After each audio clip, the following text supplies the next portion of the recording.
नमस्कार दोस्तों, आज के इस पावन वीडियो में हम आपके लिए शीतल माता व्रत की एक अत्यंत पवित्र और पौराणिक कथा लेकर आए हैं। इस कथा को श्रद्धा और विश्वास के साथ सुनने से शीतल माता की विशेष कृपा प्राप्त होती है। एक समय की बात है, शीतल माता ने विचार किया कि चलो आज मैं धरती पर जाके देखूं कि कौन कौन मेरी सच्चे मन से पूजा करता है और कौन मुझे मानता है। ऐसा सोचकर माता धरती पर राजस्थान के डंगुरी नामक गांव में आ पहुंची। माता गांव की गलियों में भ्रमण कर रही थी। तभी अचानक एक मकान की छत से उबलते चावल का गर्म पानी नीचे फेंक दिया गया, जो सीधे माता शीतला के ऊपर गिरा।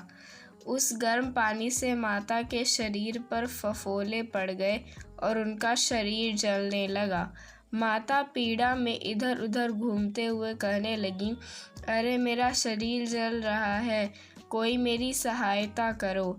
लेकिन गांव में किसी ने भी माता की मदद नहीं की। उसी समय एक कुम्हारिन अपने घर के बाहर बैठी थी। उसने देखा कि एक वृद्धा बहुत अधिक जल गई है और पीड़ा से व्याकुल है।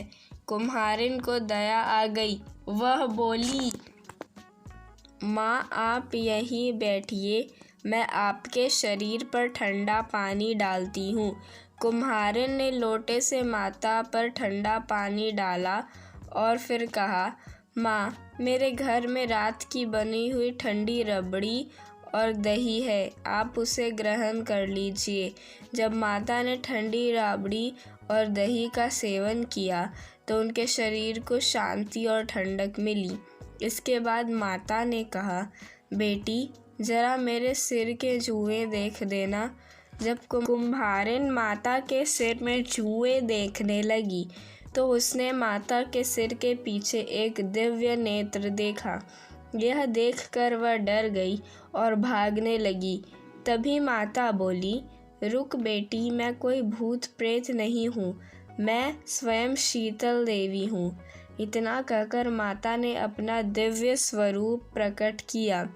माता के दर्शन करते ही कुम्हारिन रोने लगी और चरणों में गिर पड़ी।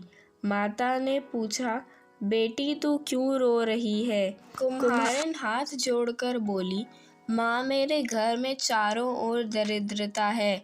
आपके बैठने के लिए मेरे पास न कोई चौकी है न आसन। कुम्हारिन की सच्ची भक्ति से प्रसन्न होकर शीतल माता उसके घर के बाहर गधे पे विराजमान हो गई।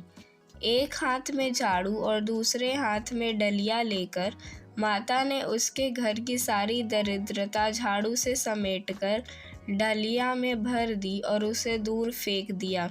माता बोली, बेटी मैं तेरी भक्ति से अत्यंत प्रसन्न हूँ, जो भी वर मांगना हो मांग ले।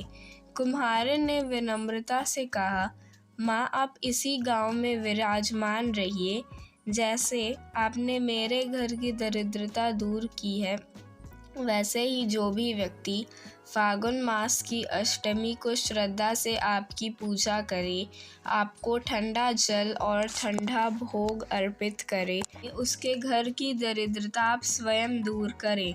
माता ने कहा, तथास्तु। फिर माता ने कहा, इस कलश का जल अपनी झोपड़ी पर छिड़क देना। आज रात पूरे नगर में आग लगेगी पर तेरी झोपड़ी सुरक्षित रहेगी। कुम्हारिन ने वैसा ही किया। रात होते ही पूरी नगर में आग लग गई, लेकिन कुम्हारिन की झोपड़ी सुरक्षित रही। यह देखकर नगर के राजा ने कुम्हारिन को बुलवाया और पूछा, जब पूरा नगर जल गया तो तेरी झोपड़ी कैसे बच गई? जब कुम्हारिन ने राजा को शीतल माता की कृपा की पूरी कथा सुनाई, उस दिन के बाद राजा ने पूरे नगर में घोषणा करवाई कि शीतल अष्टमी के दिन किसी भी घर में चूल्हा नहीं जलेगा और हर घर में शीतल माता को बासी और ठंडे भोग का अर्पण किया जाएगा।